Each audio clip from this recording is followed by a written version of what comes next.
Assalamualaikum warahmatullahi wabarakatuh. Perkenalkan, saya Suci Nandawati, NIM 2811984. Saya dari kelas 1 IPSC. Nah, saya di sini dari kelompok 1 bersama teman-teman saya akan membahas mengenai dinamika kependudukan di Indonesia untuk perencanaan pembangunan. Untuk subbahasan yang pertama yaitu adalah pengertian dari dinamika kependudukan. Dinamika kependudukan adalah suatu kondisi di saat struktur penduduk, jumlah persebarannya mengalami perubahan akibat adanya fertilitas, mortalitas, dan migrasi atau perpindahan. Dinamika penduduk dapat mempengaruhi pembangunan dalam mendorong pertumbuhan ekonomi pada suatu negara atau suatu wilayah. Namun, ketika jumlah penduduk yang semakin besar harus diikuti dengan kualitas penduduk yang memadai, sehingga dapat menjadi modal bagi pertumbuhan ekonomi. Namun, sebaliknya, jika pertambahan penduduk itu tidak dibarengi dengan peningkatan kualitas, maka pertumbuhan penduduk tersebut akan menjadi beban negara dan akan menghambat perkembangan atau pertumbuhan sosial ekonomi di negara tersebut. Berikutnya adalah faktor-faktor yang mempengaruhi dinamika penduduk. Faktor-faktor yang mempengaruhi dinamika penduduk yang pertama adalah fertilitas. Fertilitas merupakan salah satu indikator pertumbuhan penduduk. Selain migrasi penduduk, seorang bayi perempuan yang lahir dan kemudian tumbuh menjadi seorang remaja yang kemudian menikah dan mengandung yang kemudian melahirkan seorang bayi. Sementara tingkat kelahiran pada masa lampau sangat mempengaruhi tingginya fertilitas di masa depan. Melalui angka fertilitas ini, pada suatu wilayah, kita dapat mendapatkan gambaran penduduk secara kuantitas dari suatu wilayah, sehingga dapat membantu pemerintah dalam menentukan suatu kebijakan berdasarkan angka fertilitas tersebut. Mortalitas atau kematian. Mortalitas juga merupakan faktor yang mempengaruhi dinamika penduduk. Pembahasan mengenai mortalitas sangat penting dan tidak akan pernah bisa terlepas dari pembahasan mengenai kependudukan.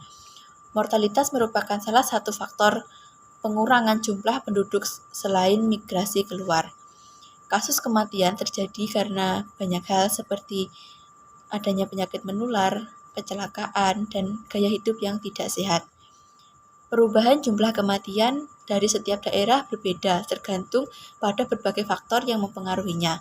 Besar kecilnya tingkat kematian ini dapat dijadikan sebagai petunjuk atau indikator untuk bagi tingkat kesehatan dan tingkat kehidupan masyarakat di suatu wilayah.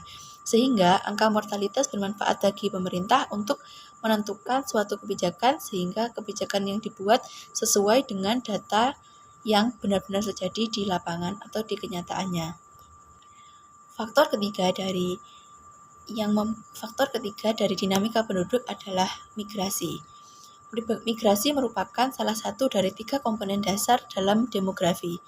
Migrasi bersamaan dengan 2 komponen lainnya yaitu fertilitas dan mortalitas mempengaruhi dinamika kependudukan di suatu wilayah. Migrasi ini seringkali menjadi masalah karena migrasi yang banyak terjadi di Indonesia itu lebih tepatnya di Indonesia itu adalah urbanisasi, di mana urbanisasi merupakan perpindahan penduduk dari desa ke kota.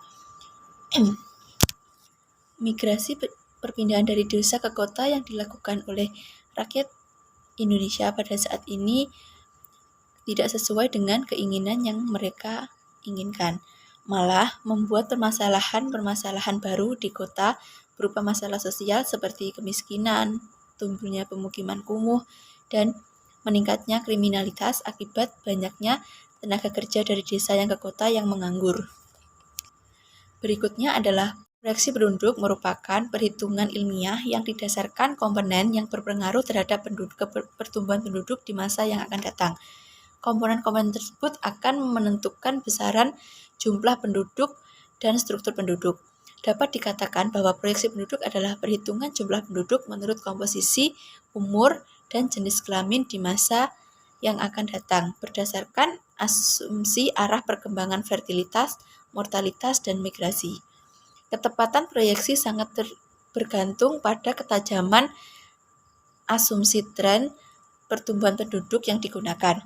Asumsi-asumsi tingkat kelahiran, kematian, dan perpindahan penduduk yang melandasi proyeksi penduduk bisa jadi tidak sesuai dengan keadaan yang sebenarnya.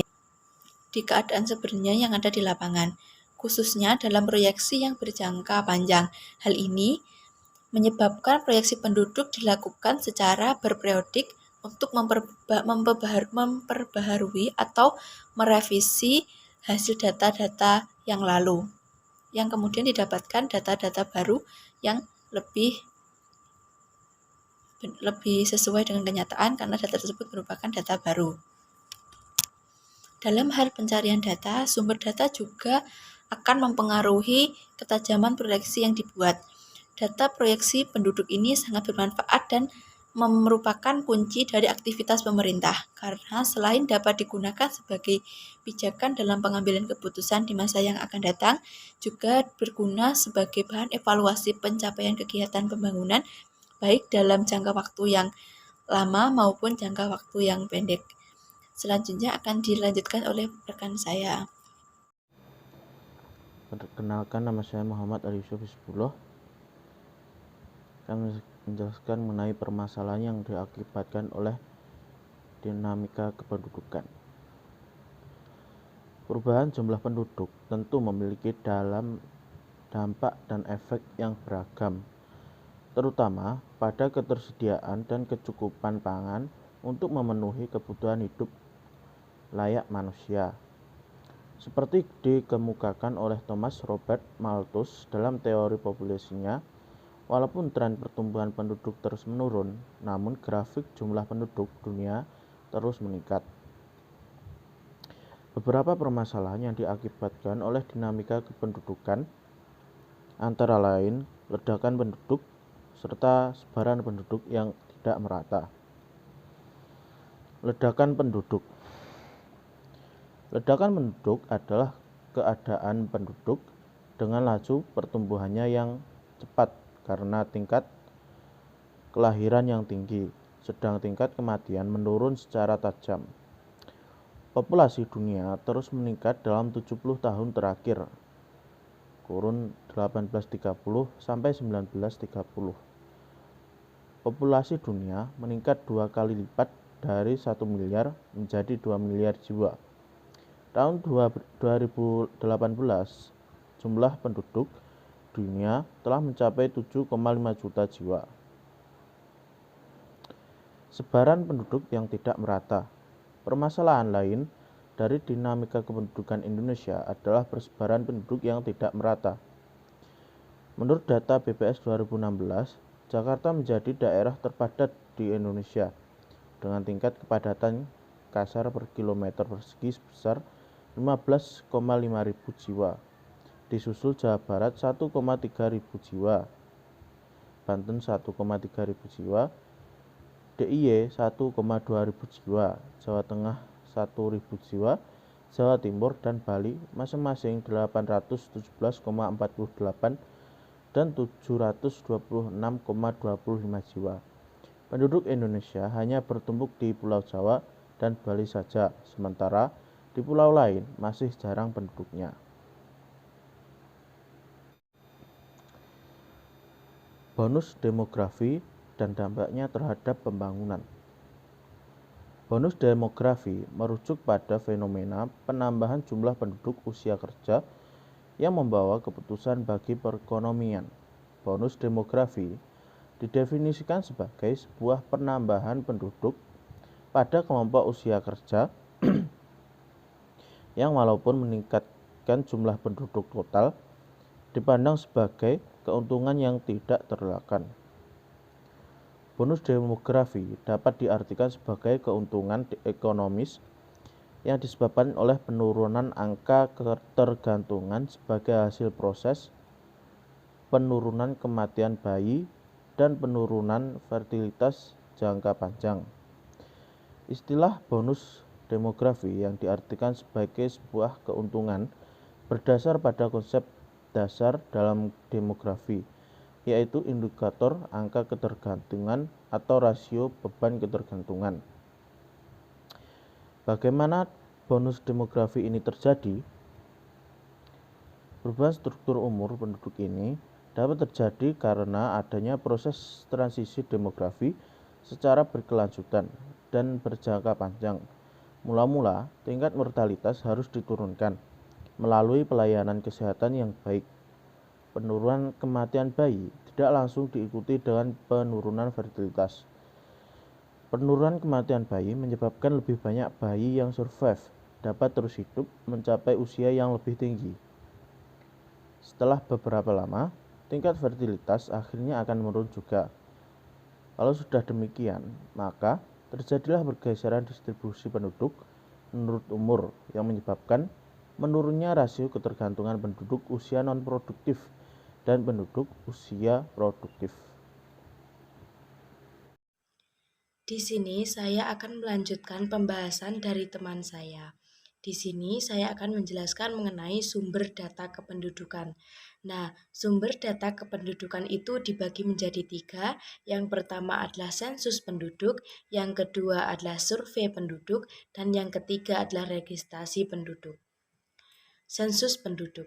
Pengertian sensus penduduk adalah keseluruhan proses pengumpulan, menghimpun, menyusun, dan menerbitkan data demografi serta ekonomi dan sosial yang menyangkut semua orang pada waktu tertentu. Sehingga data sensus yang dikumpulkan meliputi karakteristik demografi, ketenagakerjaan, dan sosial budaya. Karakteristik demografi yang disimpulkan adalah mengenai kelahiran, kematian, dan migrasi serta riwayat kelahiran dan kematian anak dari wanita yang pernah menikah. Kemudian yang kedua adalah survei penduduk. Survei penduduk merupakan salah satu metode mengumpulkan data penduduk dalam beberapa peristiwa demografi atau ekonomi dengan cara penarikan sampel daerah sebagai kawasan yang bisa mewakili karakteristik negara tersebut. Setelah ditetapkan sebagai kawasan yang bisa mewakili karakteristik negara tersebut, baru dilakukan perhitungan terhadap seluruh responden yang ada di kawasan sampel survei itu. Kemudian yang ketiga adalah registrasi penduduk. Registrasi penduduk merupakan kumpulan berbagai keterangan dari kejadian penting yang dialami oleh manusia seperti data perkawinan, perceraian, perpindahan penduduk, dan kejadian-kejadian penting lainnya yang tertulis. Semua catatan itu pada akhirnya dikumpulkan dan dipergunakan sebagai sumber data resmi dalam perhitungan semua peristiwa demografi. Cakupan data yang diperoleh pada registrasi penduduk sangat bergantung pada kesadaran masyarakat untuk melaporkan kejadian vital yang terjadi dalam keluarga. Di negara-negara maju, pengumpulan data melalui registrasi umumnya tidak menemui masalah. Namun di negara-negara berkembang seperti Indonesia, umumnya data yang dicangkup masih kurang karena peristiwa yang tidak dilaporkan dan data kurang rinci sehingga kurang memadai untuk berbagai analisis kependudukan. Perkenalkan, nama saya Livi Arista Kurnia, NIM 208190073. Selanjutnya, saya akan menjelaskan tentang mobilitas penduduk dan tenaga kerja. Mobilitas penduduk merupakan fenomena yang banyak terjadi pada penduduk desa dan kota. Mobilitas penduduk terjadi karena adanya tujuan tertentu guna untuk memperbaiki kondisi perekonomian mereka. Mobilitas penduduk dapat dibedakan menjadi 2, yaitu mobilitas penduduk permanen dan mobilitas penduduk non-permanen. Adapun faktor-faktor yang mempengaruhi mobilitas penduduk, yaitu yang pertama adalah faktor individu yang meliputi umur, status perkawinan, lama tinggal di kota, dan status pekerjaan mereka di desa. Yang kedua yaitu faktor struktural yang meliputi karakteristik kota kerja migran dan letak kota terhadap daerah asal. Adapun dampak-dampak mobilitas penduduk terhadap kehidupan sosial ekonomi. Dampak positifnya yaitu meningkatnya status sosial ekonomi keluarga tersebut dalam jangka yang panjang. Dan dampak negatifnya yaitu sempitnya kesempatan kerja yang ada secara tidak langsung menimbulkan tingginya angka pengangguran di perkotaan. Dinamika ketenagakerjaan.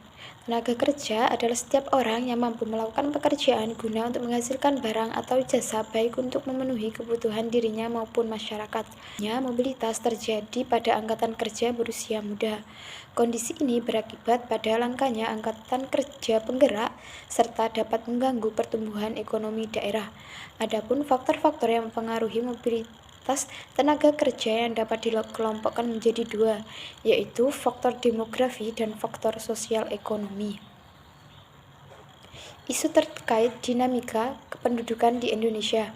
Dinamika penduduk adalah pertumbuhan komposisi penduduk yang diakibatkan oleh beberapa faktor, yaitu baik faktor alami yang meliputi kematian dan kelahiran, dan faktor non-alami yaitu berkaitan tentang migrasi. Indonesia menempati ranking terbesar penduduknya dari semua negara berkembang setelah Cina, India, dan Amerika Serikat. Masalah terkait isu kependudukan di Indonesia ditandai oleh 3 hal, yaitu 1. Jumlah penduduk yang kian meningkat, 2. Penyebaran penduduk yang tidak merata, dan 3. adalah situasi struktur umur penduduk yang kurang menguntungkan, yaitu banyaknya usia muda. Terima kasih. Demikian presentasi dari kelompok kami. Kurang lebihnya kami mohon maaf. Wassalamualaikum warahmatullahi wabarakatuh.